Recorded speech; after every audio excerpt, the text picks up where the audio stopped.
Hey, it's Mark Evans, and you're listening to Marketing Spark.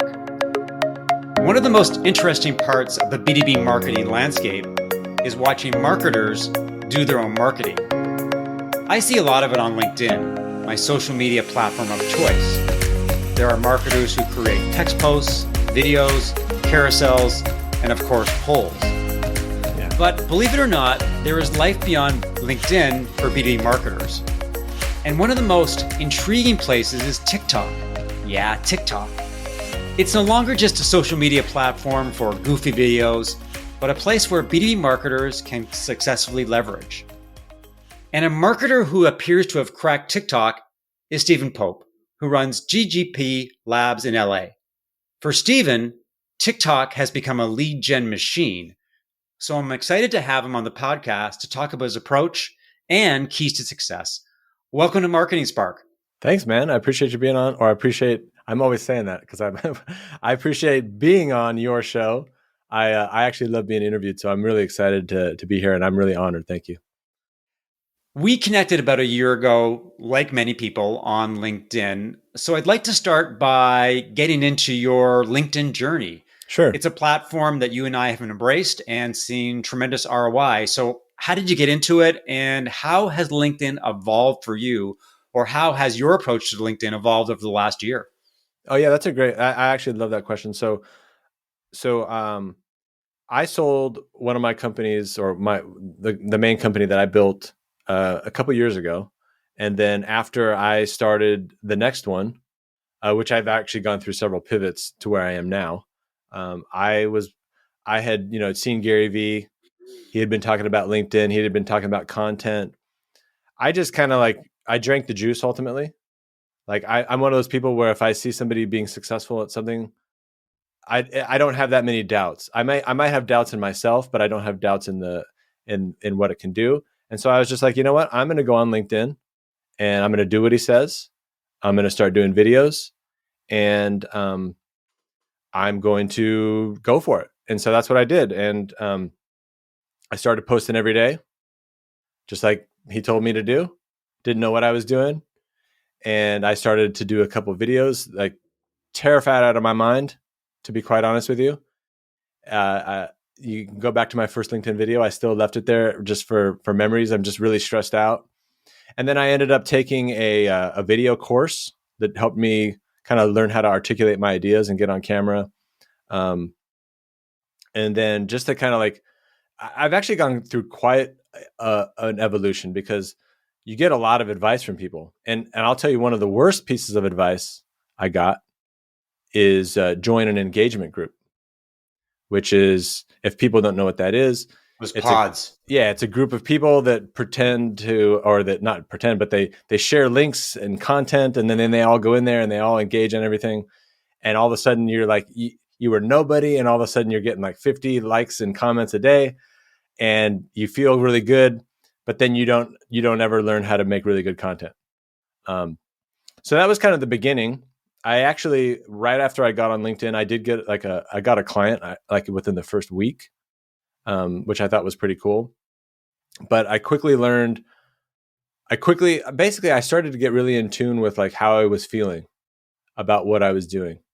And pretty quickly in those engagement pods, I would go to sleep and I'd even talk to my wife and I'd be like, this is ridiculous. What are we doing in here? I'm engaging with people that I don't even like their content. They have nothing to do with what I'm doing. And so I quickly got out of that.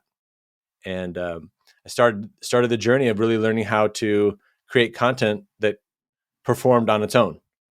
And that started to reap the benefits. And I started to get clients from that, people reaching out to me. And over time, that has kind of snowballed. And it's really the more and more I focused on creating value, showing people what they could be doing, showing what life could look like if they were doing these different things, dispelling certain things that they didn't know, or things that they didn't know but they needed to know, and showing them that, then things just started to get better and better. And so I just kept doubling down on that and kind of trying to find my own voice and what made me comfortable and what felt right. What I'm curious, as someone who also produces a lot of content on LinkedIn, I'm curious about how you think the platform is treating content creators these days. You've got creator mode, which we'll talk about later. There seems to be a lot more people creating content as well. Do you think that LinkedIn is rewards content creators? Do you think that it's tougher to get the spotlight these days because there's more people creating content? It does seem harder. I always do wonder, like, do those engagement pods drown other people out? Um, and we can talk about creator mode later, but I don't think that they're really empowering content creators, really, from my point of view. I think to empower content creators, you give them help to create. And I think that's why platforms like TikTok are doing well, is because they invented a new way to create content. They created a really cool app that lets you record videos within the app, and you can edit it, and you can add captions. You can do all this stuff in 10 minutes. And I think that is the innovative thing. They like created real tools. And then you do see a lot of people getting banned. I don't know specifically about any of those specific situations other than people complaining a lot, but it does seem like a large number of people getting banned. So it's like, I don't know what it is, but like when a lot of times when corporations get really large and they're dealing with a lot of stuff, it's like individual people just seem to get crushed. But I would say this too. It's like, number one, just because you create content doesn't mean you deserve a client or something. Like, you do have to create good content. I think the first step of creating content is to commit, like I did and like you did. But then the next thing is, like, the next bar is like, it has to be really, really good content. So that won't happen overnight, but you have to make that immediate switch. You have to say, okay, I committed, but now I got to make it really good. It has to be better than everyone else's. It has to be more informative, has to grab more attention. And you have to be patient as you get there, but you do have to make that next leap. I think people that are creating good content, they do find their voice, and you're also developing the skills to move to another platform like TikTok. There are some annoying things that happen on LinkedIn. I'm curious about what prompted your exploration of TikTok, because for many B2B marketers, TikTok is a non-starter. They don't want to be there. LinkedIn is the place to be. What was it about the platform that intrigued you? Number one, like about a year and a half ago or a year ago, before I had gotten onto LinkedIn, I had downloaded the app and I was just kind of exploring it, and I thought it was interesting that what was going on there. And then I had the realization. I was like, wait a minute, if I'm there looking at content, then maybe there's not as many of me. So I'm 42. So maybe there's not as many of me, but there's going to be more. If I'm there, then I knew that there was going to be, that there was potential there. And I also realized, hey, I'm going there to be entertained.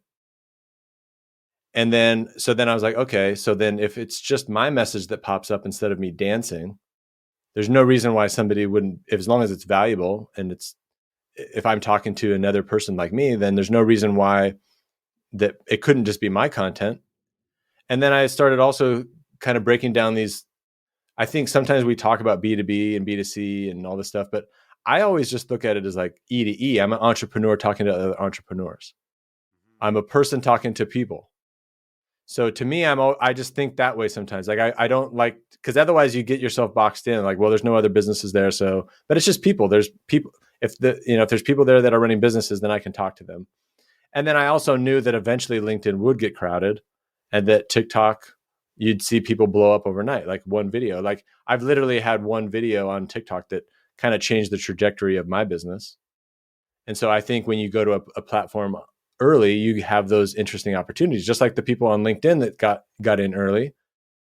You see how they're doing now, and they have just a larger following. They have more likes, more comments, more exposure. And I just was like, hey, I feel like I could go to TikTok and do the same. Yeah, I don't know whether you were smart or prescient or just got lucky at the right time, but it is interesting you mentioned life beyond LinkedIn and the fact that LinkedIn may be losing some of its momentum, it's getting more crowded. You could argue that a lot of the enthusiasm for Clubhouse, for example, was the fact that people were looking for something different. I sense that Right. there's a desperation, or not, maybe not desperation, but a hunger for another platform? Because people like me, and I think you recognize that the runway for LinkedIn, that sort of that open space that we can run free and attract a lot of leads, is running out, and Right. that you've got to have another plan. You need plan B, or you need another play. I know I totally commend what you're doing on TikTok, and obviously it's paying off. Just wanted to get into how you got started and what are some of the lessons that you've learned both in terms of what to do and what not to do on TikTok?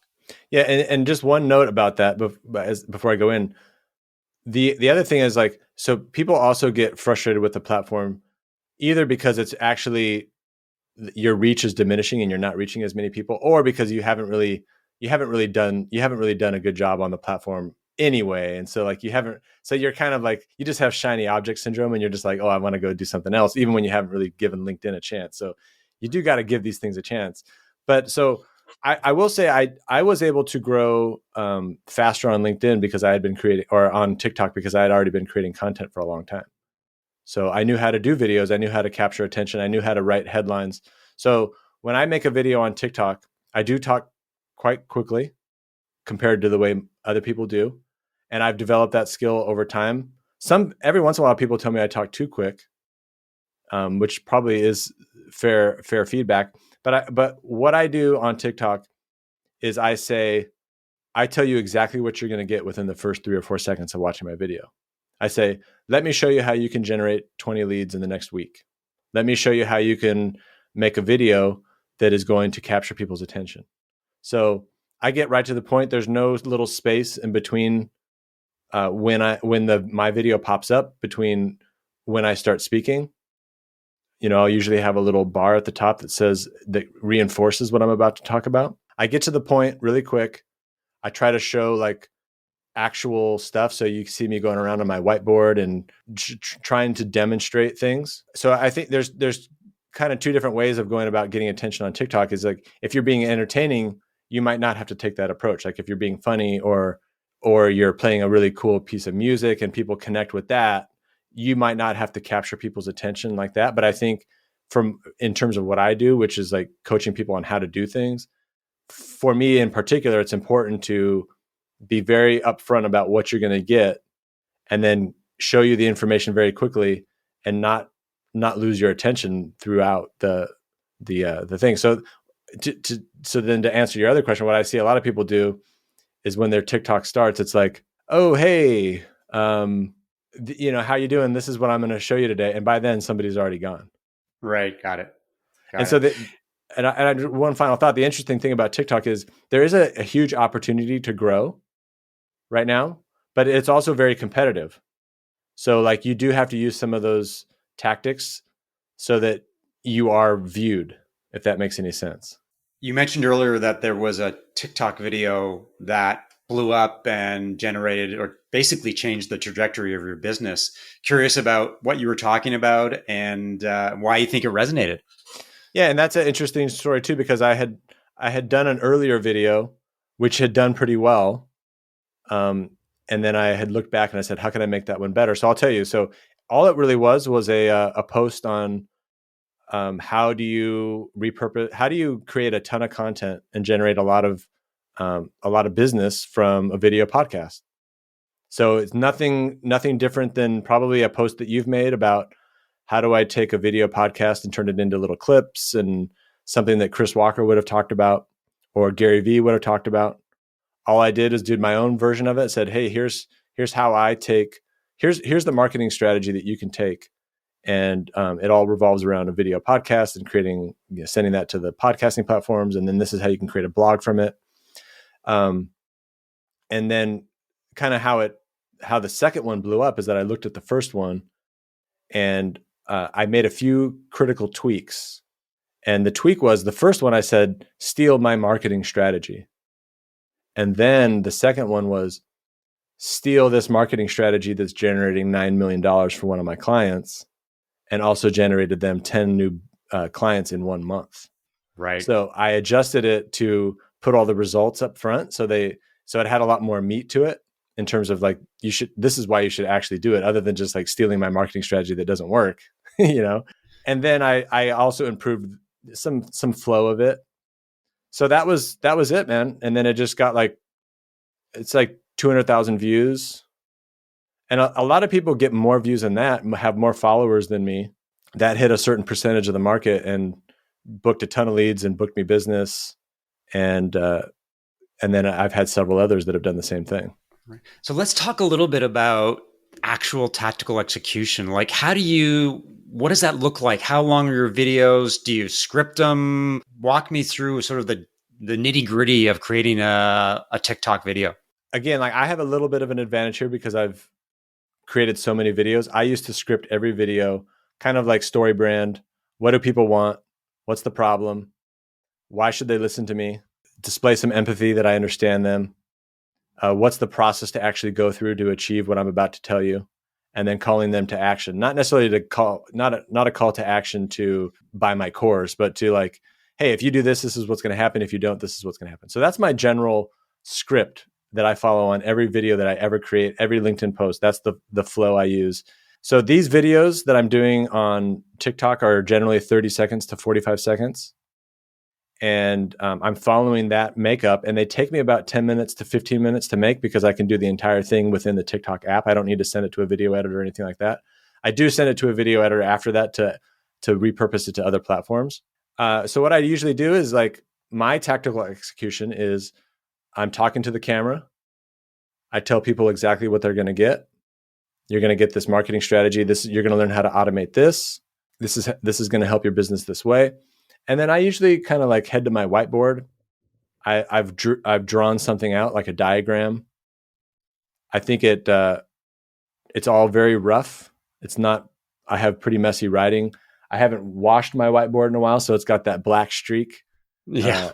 And it doesn't really seem to bother people. So I'm literally just taking my phone and going over the whiteboard, or if I use an application like a Zapier or something, I will just point the phone at the screen and I will record it. So like it's very raw and uncut, or it's actually very cut. Like you can, with the TikTok app, you can go in and you can record your video in chunks. So if you screw up, you can just erase the previous chunk, which is pretty cool, right? So like I don't have to do the video in 45 seconds without making a mistake. So I can so I can record it in these little chunks, and then you can go in there and then you can actually clip each little chunk to pull off any like space. So like if you look at my videos, there's no space without me talking.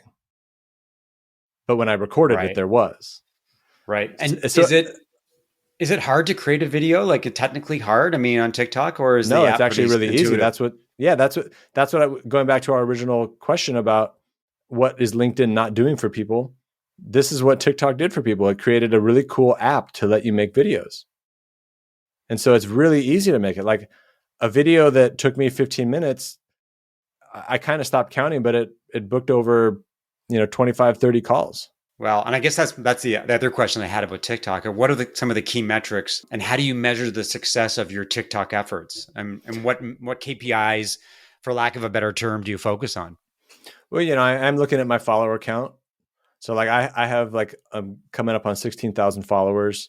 I've done that in a few months, and I surpassed what I ever did on LinkedIn. And then I look at the views. So what's interesting about TikTok is that you could have a video that has 300 views, and then you could have one that has 200,000 or 2 million. I've never had 2 million, but people do. So you have this huge range of organic opportunity, which you might say is a bad thing, but it's actually really a good thing. So you could have no followers and you could have a video that gets 2 million views. So I look at the views, and the views tell me a lot. It's like, okay, so on LinkedIn, it's like you have a little bit of a variance. You might have a post here or there that just goes nuts and you have no idea why. But with TikTok, that variance is very telling. It's like, okay, people aren't into that. Like what I will say is like on TikTok, if you have more general advice, like this is how to develop a marketing strategy. If it's too generic, it doesn't tend to do as well than if it's like really specific. One of the things I want to do with you is a rapid fire round. But before we get into it, I'm curious about your video setup and some of the recommendations that you have for people looking to get started with video or to raise their games. Walk me through your camera, your mic, your editing software, and give me some sort of shortcuts and tricks that people can use to make really good videos.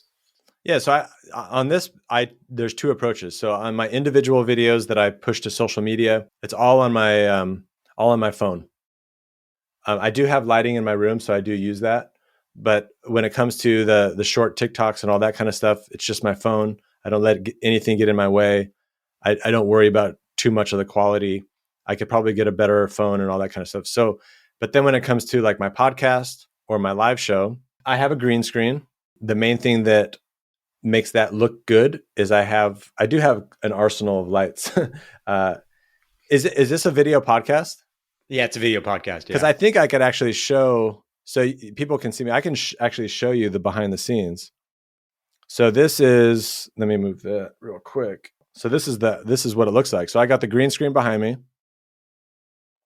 and then I've got kind of an arsenal of lights, and these are all very cheap actually. So these are the best ones I've found. They're Amazon LED lights that are also encased in a diffuser. And then I have this ring light here.